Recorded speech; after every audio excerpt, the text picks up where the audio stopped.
Hey guys, Mika here, and it's an incredible privilege to not only have our special guest here, Mr. Peter Marreiros of Cornerstone Ukulele, but we are also going to be talking about the very first of two special baritone Cornerstone ukuleles, and it's such a privilege again being one of the first to be able to play it, and then having the man himself here to go ahead and talk about the magic behind his ukuleles, the magic behind his baritone ukulele, and again, I'm so excited. So, without further ado, Mr. Peter Marreiros, thank you again for joining us. Thank you. Glad to be here.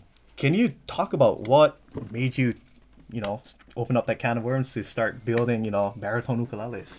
Yeah, I've been thinking about a baritone for quite some time, but a friend of mine has been trying to talk me into building one over and over. You got to build one. You got to build one. You got to build one.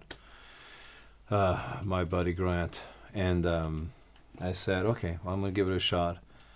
So I just decided, okay, let's get down to zero, start fresh, and put it on paper. In my case, in digital paper, computer, draw it out and see how it turns out. And and I thought it would be a great opportunity because I had such a great demand or a great reaction from the Tularosa series that I did for my tenors. And I made three. It was supposed to be a series of three, and I had more people. Several customers wanted me to make some extra, one or two, but I didn't think that was fair to make. I said it was a series of three, and for the tenors, and then I thought, the baritone will be a great opportunity to create something new, and with the success of the Tularosa series, just use that again, and do another series of three.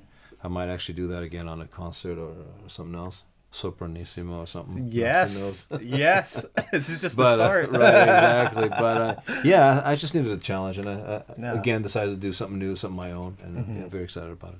Well, let me tell you guys, and we're gonna get into the whole playing and talking about the beautiful sound of this instrument. But I already told Peter off screen that and now on screen that I'm very familiar with playing cornerstones. I've been playing it since I believe 2020 when I was at Ukulele Site, and then now it's 2022 playing a lot of his tenors, and again playing his first baritone, and it just blows me away that his first one of two tenor baritone ukuleles, and this is the first. It's always like, first, okay, might make some tweaks here, and then here I am like, whoa, like this is probably one of the best baritones I've ever played, and I played quite a few of them with sound samples and just playing all types of different customs. So again, hats off to you for building not only building top of the line, cream of the crop tenor custom ukuleles, but now just nailing it, with these baritones. Just comes to show how much of a master luthier you are. And thank you. My gosh, it's always been a pleasure to play all of your instruments, and now playing the baritones, and I look forward to playing more of your baritones. Hopefully you get a good response. Yeah, you get a good response, and people are going to be interested in owning one of these masterpieces. So excited for the future. I mean, speaking of this baritone, what made you decide, first of all, what is the wood combination that you chose in this, and what made you choose this as your first baritone? Okay, well, again, the success of the baritone of the Tularosa series in my tenors, that's kind of what inspired me, gave me opportunity. If I'm going to launch, unveil a new product, let's do something special. And I thought the Tularosa series would be a great way to unveil the baritone. Again, following with the Tularosa theme of black on white, which is, the choice of colors used for their pottery, talking about these ancient tribes. So to continue the theme of using black and white, black on white as they call it, I thought that using the black and white ebony and the ancient spruce to commemorate an ancient tribe, that would be a perfect way to unveil that baritone. Oh my gosh.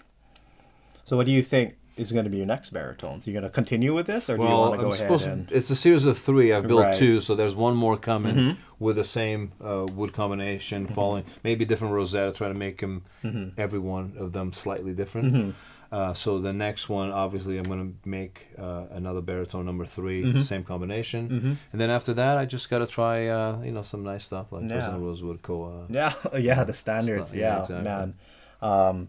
And I was asking you this earlier, but when you're building your instruments, whether it's a tenor size and now your new baritones, are you, I guess, what kind of sound are you kind of looking for? What's your kind of sound as a luthier? And then, do you like the strumming on your instruments, or do you like prefer more fingerstyle on your instruments? Like, what's your vision of your instruments? Yeah, I mean, as a player myself, I mean, I've been a guitar player for over 30 years, and I've always kind of liked a warmer sound. You know, Right. It's the normal conversation between guitar players. Do you like a Fender or do you like a Les Paul? A Strat or a Les Paul, right? I like the warmer sound, so I like a Les Paul. But I'm also a more of a lead guitar player, or a fingerstyle acoustic guitar player.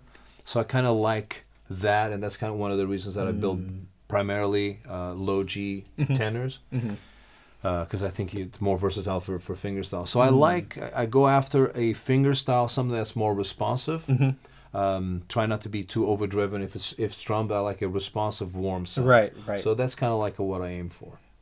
Yeah, it's very apparent in your instruments that it's really warm. It's just so much resonance, so much sweetness. You know, whether you're playing up here, playing a simple C chord, or I guess G chord in baritone too. But I'm just gonna call it C chord. C chord, C shape. Whether you're playing up here or if you're playing, there's just so much. So much warmth, resonance, sustain. You know, all of the things that I look for in a top notch ukulele. You know, you want to be able to have a sustain where it takes 10 seconds for it to die out. Or if you play a chord, you can hear every single note really crystal clear. And, with Cornerstone, it's never been a problem. It's just consistency has always been there. The sound's always been there. The craftsmanship's always been there. Beautiful.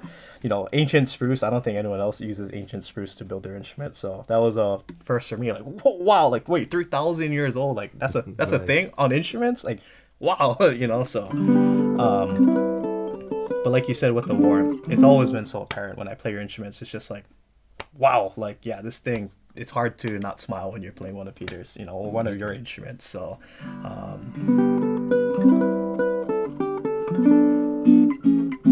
so I think maybe the people would want to hear some of the magic going on behind this instrument. So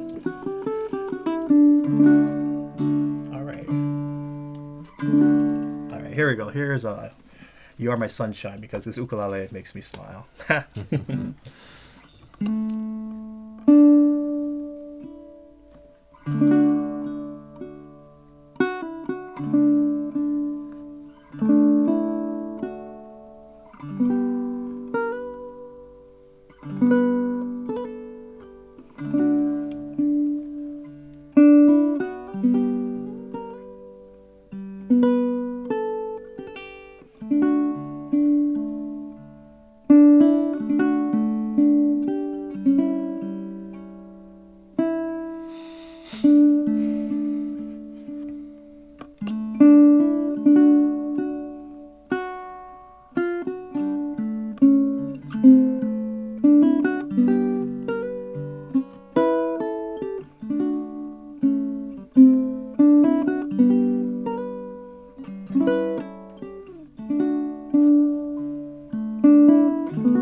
I always like to speak about, your ukulele wants to sound beautiful, your ukulele wants to look beautiful, but, the hidden third thing, and you would understand too as a musician, is you got to have an instrument that feels good. The playability is so important when you, purchase an instrument or trying to decide what you want to do when you purchase an instrument, but this baritone is just so easy. It's butter.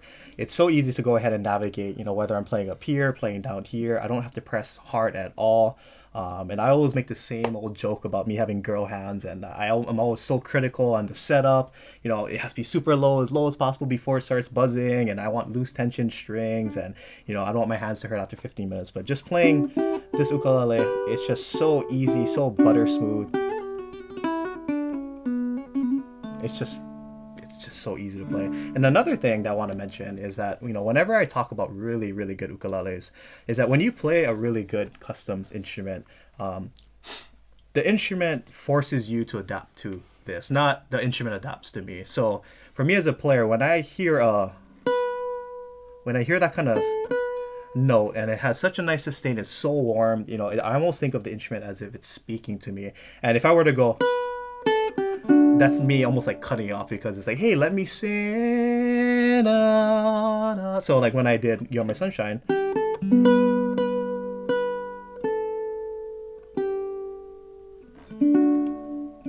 I almost want to milk the notes because the instrument's telling me like, hey, play me.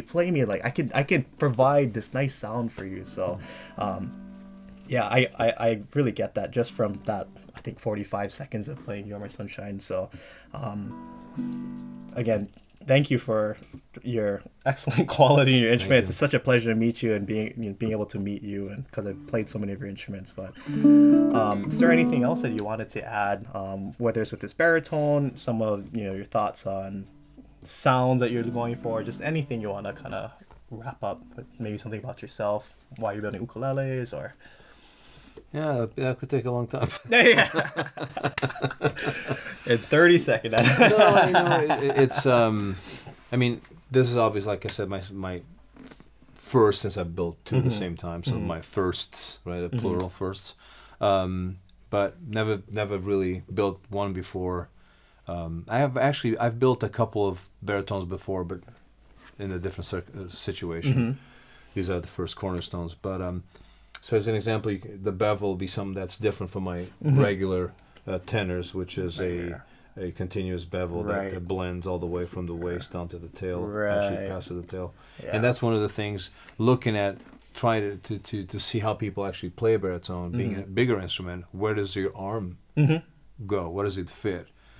And I thought, okay, if I wrap it around the whole half of the lower bow, then it doesn't really matter where you play. Right, because what if you play down here? Right. But what if you hold it like this? Right. So regardless of how you play, there's always going to be that beveled edge for comfort. So that was something that I had in mind to make something on the ukulele, but also wanted to something that looked pleasantly aesthetic, continual, and not break the symmetry of the ukulele. So for me, that was very important. To do something that when your ukulele is just sitting up like that, it's almost, you can just see it right there, like that's a signature look of your ukulele. So I have one last question, and it makes me curious, why Cornerstone? What how did you come up with Cornerstone ukuleles, or that name? It's funny because I had a lot of different names when I first started. Actually, with Cornerstone guitars, I started in 2003. When I first started building acoustic guitars. When I first started building electrics in the 90s, I didn't really have a name. Actually, I had a couple of names. I don't want to tell you what they were because I don't think they were nothing to brag about. But I mean, Cornerstone, it's a Christian name, right? Okay. It's a foundation, right? It's a pillar, and that's kind of how it started. Like a pillar, like something strong. Yeah, that's how that came about. Well, now I can surely say that you have a strong presence now in the ukulele world, amongst the custom world. So I'm so excited to play, more of your baritones, more of your tenors. Like I said, it's always a treat to play them here, or if I play them at the ukulele site. So I'm looking forward to your continued work, and you do a lot for the custom ukulele world. So you'll see more. Yeah, I'm excited. Yeah, me too. Peter, thank you very much. Good to meet Pleasure. you. Yeah, in person finally. You guys take care. Aloha.